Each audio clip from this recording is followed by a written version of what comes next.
Hello everyone, আজকে বানাবো দুপুরে রাজমা ডাল আর ভাত। আমাদের বাড়িতে যেদিনে রাজমা ডাল বানানো হয় সেদিন আর কোনো তরকারি করি না, সেদিন শুধু রাজমা ডাল আর চাওয়ালি হয়। আর আমি আগের দিন সকালে রাজমা ডালটা ভিজিয়ে রেখেছিলাম। রাজমা ডাল খুবই কিন্তু শক্ত হয়, সেই জন্যই চেষ্টা করবেন 24 ঘন্টা আগে ভিজিয়ে রাখার। আগের দিন সকালে ভিজিয়ে রেখে আজকে 11:30টার মতো বাজে, তখন আমি রান্না করছি।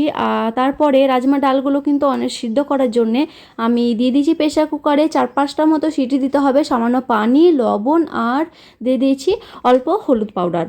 তারপরে আমি 4-5টা মতো সিটি দিয়ে দিয়েছি। এখন প্রপারলি যে সিদ্ধ হবে সেটা বুঝতে পারবেন, হাতের সাহায্যে একটা ভেঙে নেবেন, তাহলে কিন্তু বুঝে নেবেন যে এটা সিদ্ধ হয়ে গেছে।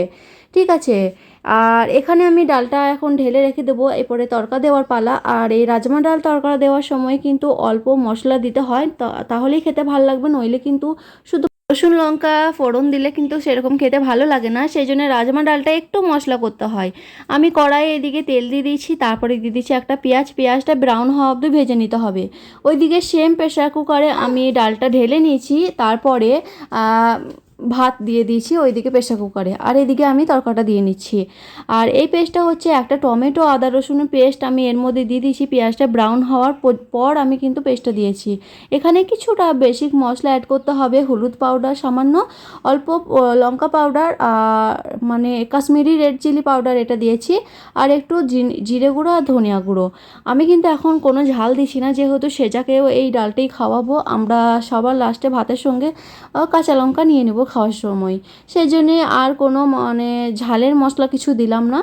অল্প পরিমাণে গোলমরিচটা দিয়েছিলাম, হালকা পরিমাণে। তারপরে ভালোভাবে আমি কষিয়ে নিয়েছি তেল ছাড়া এসে অবধি। আর এদিকে আমি কিছুটা পরিমাণের মানে অর্ধেকের বেশি পরিমাণে ডালটা আমি দিয়ে দিচ্ছি কড়াই, আর অর্ধেকের কমটা আমি এখানে পেস্ট বানিয়ে দিব।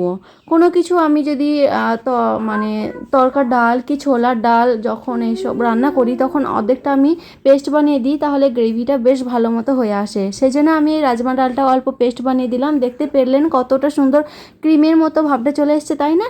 এভাবে কিন্তু বানালেই খেতে ভালো লাগবে, নইলে কিন্তু রাজমা ডালটা এমনিতেই শক্ত, সেরকম গলে গলে যায় না আর সেরকম গ্রেভি আসে না। সেই জন্য আমি চেষ্টা করি যেন একটু গ্রেভি হয়, আর পেস্ট বানিয়ে দিয়ে দিই। পেস্টটা দেওয়ার পর ভালোভাবে নাড়াচাড়া করে নিয়েছি অনেকক্ষণ ধরে ফুটিয়ে। তারপরে আমি সবার লাস্টে গরম মশলা অ্যাড করে দিয়েছি। আমার রাজমা ডাল কিন্তু রেডি হয়ে গেছে, আর ওইদিকে আমার ভাতটাও হয়ে গেছে। এখন দুপুর হয়ে গেছে, আমরা খাবো, সেই জন্য আমি প্লেটের মধ্যে নিয়ে নিচ্ছি। আগেই বলেছিলাম যেদিন রাজমা ডাল করি সেদিন আর কোনো কিছু তরকারি হয় না।